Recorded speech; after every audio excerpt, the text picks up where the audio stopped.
नमस्कार दोस्तों, कैसे हैं आप सब? आप सबकी दिन भर की थकान को मिटाने के लिए पेश है यह खूबसूरत कहानी। तेरी मेरी कहानियाँ से इसी तरह की और भी मज़ेदार और शिक्षाप्रद कहानियाँ पाने के लिए तेरी मेरी कहानियाँ को ज़रूर सब्सक्राइब करें। वीडियो पसंद आए तो लाइक और शेयर करें। सहूलियत के रिश्ते। अरे कल्पना सुनो, कल सुबह ज़रा समय पर तैयार हो जाना, हमें गांव जाना पड़ेगा। खाना खाते हुए विशाल बता रहा था। आज ऑफिस में पिताजी का फ़ोन आया था। बता रहे थे श्याम काका नहीं रहे।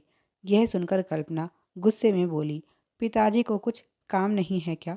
जब मन करता है यहाँ फ़ोन घुमा देते हैं। कभी यह मर गया, कभी वो मर गया, कभी किसी के बच्चा हो गया, कभी किसी के यहाँ शादी है, कभी किसी के बच्चे का मुंडन है, कभी किसी की सगाई। गांव में चाहे खुशी का प्रसंग हो या मातम का, बस फ़ोन लगा देते हैं जैसे हम यहाँ बेकार बैठे हों।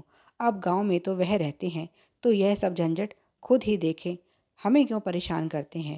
विशाल सुन लो, मैं नहीं जाने वाली। इस तरह बार बार छुट्टियाँ लेती रही तो एक दिन नौकरी से ही छुट्टी हो जाएगी। और अगर तुम भी पिताजी की आज्ञा पर यूं ही चलते रहे तो जल्दी ही तुम्हारे भी घर बैठने की नौबत आ जाएगी। भूल गए पिछली बार बॉस ने तुम्हें छुट्टी लेने के लिए कितनी लताड़ लगाई थी, और अभी तो उन बातों को मुश्किल से 20 दिन हुए हैं और फिर तुम्हें छुट्टी चाहिए। विशाल बोला, इसीलिए तो तुम्हें बोल रहा हूँ, समय से तैयार हो जाना। मैं नहीं जा पाऊँगा, इसीलिए तुम्हें भेज रहा हूँ। कल्पना बोली, मैं क्यों जाने लगी? मेरा बॉस कौन सा मुझे रोज़ रोज़ छुट्टी देकर खुश होता है। वैसे भी कल मेरी एक ज़रूरी मीटिंग है। उसने झूठ बोला। इसीलिए मेरा जाना तो कैंसिल है। तुम्हें जाना हो तो तुम जाओ। अब विशाल सच में परेशान दिख रहा था, तो कल्पना ने उसे समझाया, विशाल थोड़ा प्रैक्टिकल बनो। ऐसे ही बात बात पर गांव भाग खड़े होते हो, तभी तो पिताजी भी तुम्हें बुला लेते हैं। कभी बड़े भैया को वहाँ देखा है? उन्हें तो जैसे इन सब से कोई मतलब ही नहीं। शामू काका नहीं रहे, यह दुख की बात है, पर उनसे हमारा रिश्ता ही क्या है जो हम वहाँ जाए। देखो विशाल, या तो यह दुनियादारी निभा लो या फिर नौकरी कर लो। दोनों काम एक साथ होना मुश्किल है। कुछ सीखो अपने बड़े भाई से। क्या गांव अकेला तुम्हारा है? क्या सारी जिम्मेदारियाँ तुम्हारी अकेले की हैं? बोल दो पिताजी से छुट्टी नहीं मिल रही, तुम नहीं आ पाओगे। अगर इतना ही ज़रूरी है, इस बार भैया को बुला ले। वैसे तो मैं जानती हूँ वह आने वाले नहीं। विशाल, व्यवहार वही निभाना चाहिए जहाँ हम रहते हैं। गांव छोड़े हुए तुम्हें 4 साल हो गए हैं, पर तुम्हारा मन अभी तक वहीं है। उसने बर्तन इकट्ठे किए और उन्हें धोने के लिए चल पड़ी। जाते जाते कहती गई, विशाल, तुम अगर नहीं सुधरे तो हमें बहुत मुश्किलों का सामना करना पड़ सकता है। अगर नौकरी नहीं रही तो यह ईएमआई कैसे भरेंगे? उस समय कोई नहीं आएगा गांव से हमारी मदद करने। विशाल रात भर सोचता रहा और सुबह सुबह पिताजी को बता दिया कि वह नहीं आ पाएगा, इसीलिए उसका इंतज़ार ना करें। पर दिन भर उसके सामने शामू काका का चेहरा घूमता रहा। वह गांव में उनके पड़ोसी और पिताजी के खास दोस्त थे। बचपन में विशाल को कंधे पर बिठाकर पूरा गांव घुमाते और उसकी छोटी छोटी फरमाइशें पूरी करते। जब गलती हो जाती तो पिताजी की मार से भी वही बचाते, पर अफसोस वह उनके अंतिम दर्शन भी नहीं कर सका। 2 दिन तक इस बात को लेकर विशाल बहुत उदास रहा। तीसरे दिन कल्पना बोली, विशाल, आज हमारे बॉस एक बहुत बड़ी पार्टी दे रहे हैं। कंपनी ने इस बार अच्छा खासा मुनाफा कमाया है। मेरी सैलरी भी बढ़ने की उम्मीद है, तो तुम जल्दी से तैयार हो जाओ। विशाल बोला, कल्पना, मेरा मन नहीं है, तुम चली जाओ। कल्पना सब समझ रही थी और उसने विशाल को समझाना शुरू किया, विशाल, ऐसे कैसे चलेगा? तुम्हें तो दुनियादारी की बिल्कुल भी समझ नहीं है। जहाँ तुम्हें जाना चाहिए वहाँ तुम जाना नहीं चाहते, और जहाँ तुम्हारा जाना बिल्कुल ज़रूरी नहीं था उसके लिए तुम अभी तक उदास हो।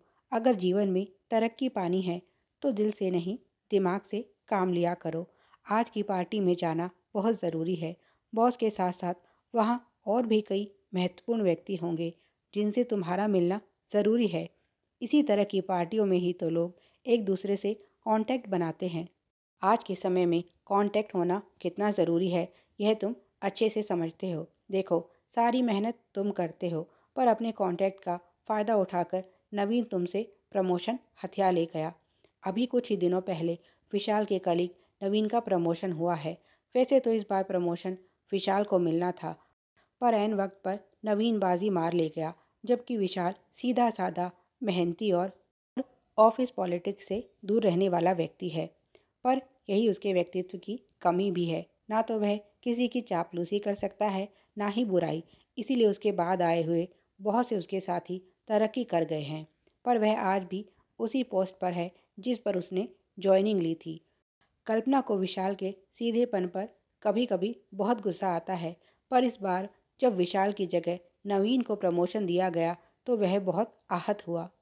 इसीलिए अब वह कल्पना की बातों पर अमल करने लगा है और समझने लगा है कि लोग अपनी सहूलियत के अनुसार रिश्ते बनाते और बिगाड़ते हैं। अगर उसे यहाँ टिकना है तो उसे भी यही करना होगा, नहीं तो हर बार मेहनत वह करेगा और तरक्की कोई और ले जाएगा। नवीन बिल्कुल नया लड़का था जिसे विशाल ने ही सिखाया था, और अब वही उसका सीनियर बनकर उसी पर रोब जमाता है। अगर नवीन की जगह कोई और होता तो शायद उसे छुट्टी मिल भी जाती, पर नवीन उसे नीचा दिखाने का कोई मौका नहीं छोड़ता। कल ऑफिस में उसके राज्य के ब्रांच हेड आए हुए थे।